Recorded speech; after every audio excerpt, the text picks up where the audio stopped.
Big Boss Malayalam season 7 live അപ്ഡേറ്റ്സിലേക്ക് നമുക്കൊന്ന് പോകാം. അതിന് മുന്നേ എൻ്റെ ചാനൽ സബ്സ്ക്രൈബ് ചെയ്യണം, ഷെയർ ചെയ്യണം, ലൈക്ക് ചെയ്യണം, ബെൽ ബട്ടൺ കൂടി അമർത്തിയോളൂ കേട്ടോ. പുതിയ ചാനലാണ്. നമുക്ക് തുടങ്ങാം. ആതിരയുടെ കൺഫെഷനാണ് നമുക്ക് പറയാൻ പോകുന്നത്. അതിന് മുന്നേ ആതിരയുടെ ക്യാരക്ടറിനെ കുറിച്ച് അവിടെ ഇരുന്നിട്ട് ഷാനവാസ് പറയുന്നുണ്ട് ആതിര ശരിക്കും ചതിക്കുകയാണ്. ആതിരയുടെ ബിഹേവിയർ മോശമായിക്കൊണ്ട് വരികയാണ് എന്നൊക്കെ ലക്ഷ്മിയോട് പറയണം കേട്ടോ. അവൾ അനുമോളുടെ അടുത്ത് പോയിരിക്കുന്നുണ്ട്. ആ സമയത്ത് അനുമോളൊന്നും മിണ്ടുന്നില്ല.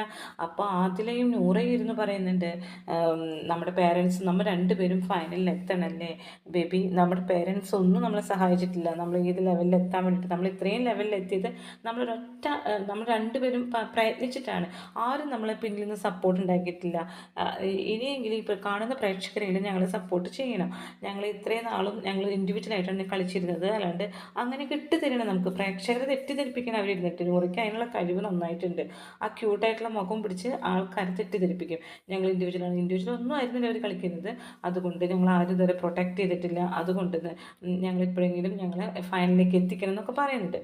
ആ സമയത്ത് ആതിരയുടെ ബിഹേവിയർ മോശമാണ്, എന്നെ പരിഹസിക്കുക, അറ്റാക്ക് ചെയ്യുക, ഇവരെ കൊത്തിപ്പറിക്കാൻ കൊടുക്കാതെ സംരക്ഷിച്ച ആളാണ് ഞാൻ എന്നൊക്കെ ഷാനവാസ് ഇരുന്ന് ലക്ഷ്മിയോട് പറയുന്നുണ്ട്.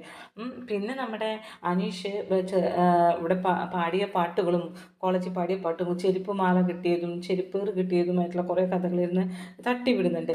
ആ സമയത്താണ് ആതിര പിന്നെ വന്ന് നമ്മൾ കൺഫെഷൻ നടത്തുന്നത്. എവിടെ?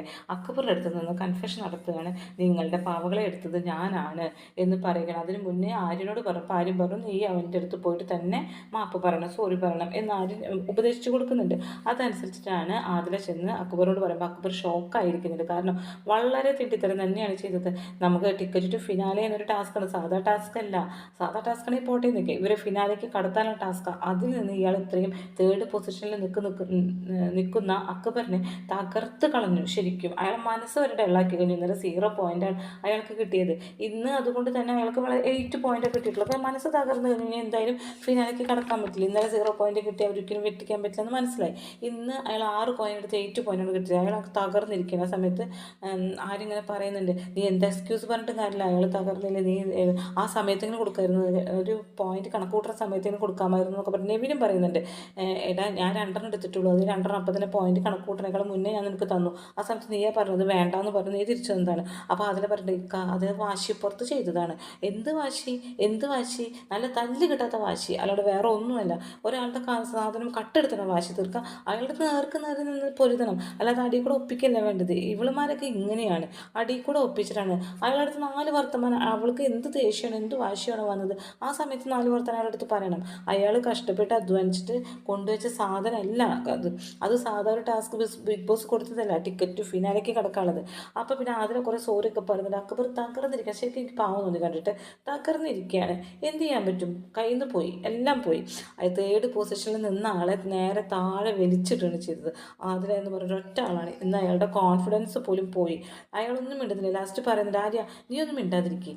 ആരിങ്ങനെ പറയണ കണ്ടില്ലേ, തകർന്നിരിക്കുന്ന കണ്ടില്ലേ, നീ കാരല്ലേ, നീ എന്തിനാണ് മോഷ്ടിച്ചത് എന്നൊക്കെ പറഞ്ഞ് ഇങ്ങനെ ആരിങ്ങനെ അവളെ കുറ്റപ്പെടുത്തിക്കൊണ്ടിരിക്കുക. അവസാനം അപ്പോൾ ആദ്യത്തെ തല മുമ്പിട്ട് പറഞ്ഞിട്ട് പറ്റിപ്പോയി, എനിക്ക് അത്രയും ദേഷ്യം വന്നു, എനിക്ക് നല്ല വൈരാഗ്യം വന്നുകൊണ്ടാണ് അങ്ങനെ ചെയ്തതെന്നൊക്കെ പറയുന്നുണ്ട്. അപ്പോൾ ലാസ്റ്റ് അക്ബർ പറയുന്നു, ഒന്നും മിണ്ടാതിരിക്കുക ആര്യ, ഒന്നും മിണ്ടാതിരിക്കുക എന്ന് പറയുന്നത് വെച്ചാൽ തകർന്ന് നിൽക്കുമ്പോൾ എല്ലാവരുടെ ഇതും കൂടി ചെവിയിലേക്ക് ഇങ്ങനെ കേൾക്കുകയല്ലേ. ആര്യം തകർന്നു. അപ്പോൾ ആര്യം തന്നെ പറയുന്നുണ്ട് ആതിരയുടെ അടുത്ത്, ഇവ പലപ്പോഴും പറയുന്നുണ്ട് ഞാൻ ഒറ്റപ്പെട്ടു പോയി, എനിക്ക് മനസ്സിന് മടുപ്പായി തുടങ്ങിയെന്നൊക്കെ അക്ബർ പറഞ്ഞു തുടങ്ങിയെന്ന് ആര്യം തന്നെ പറയുന്നുണ്ട് ആതിരയുടെ അടുത്ത്.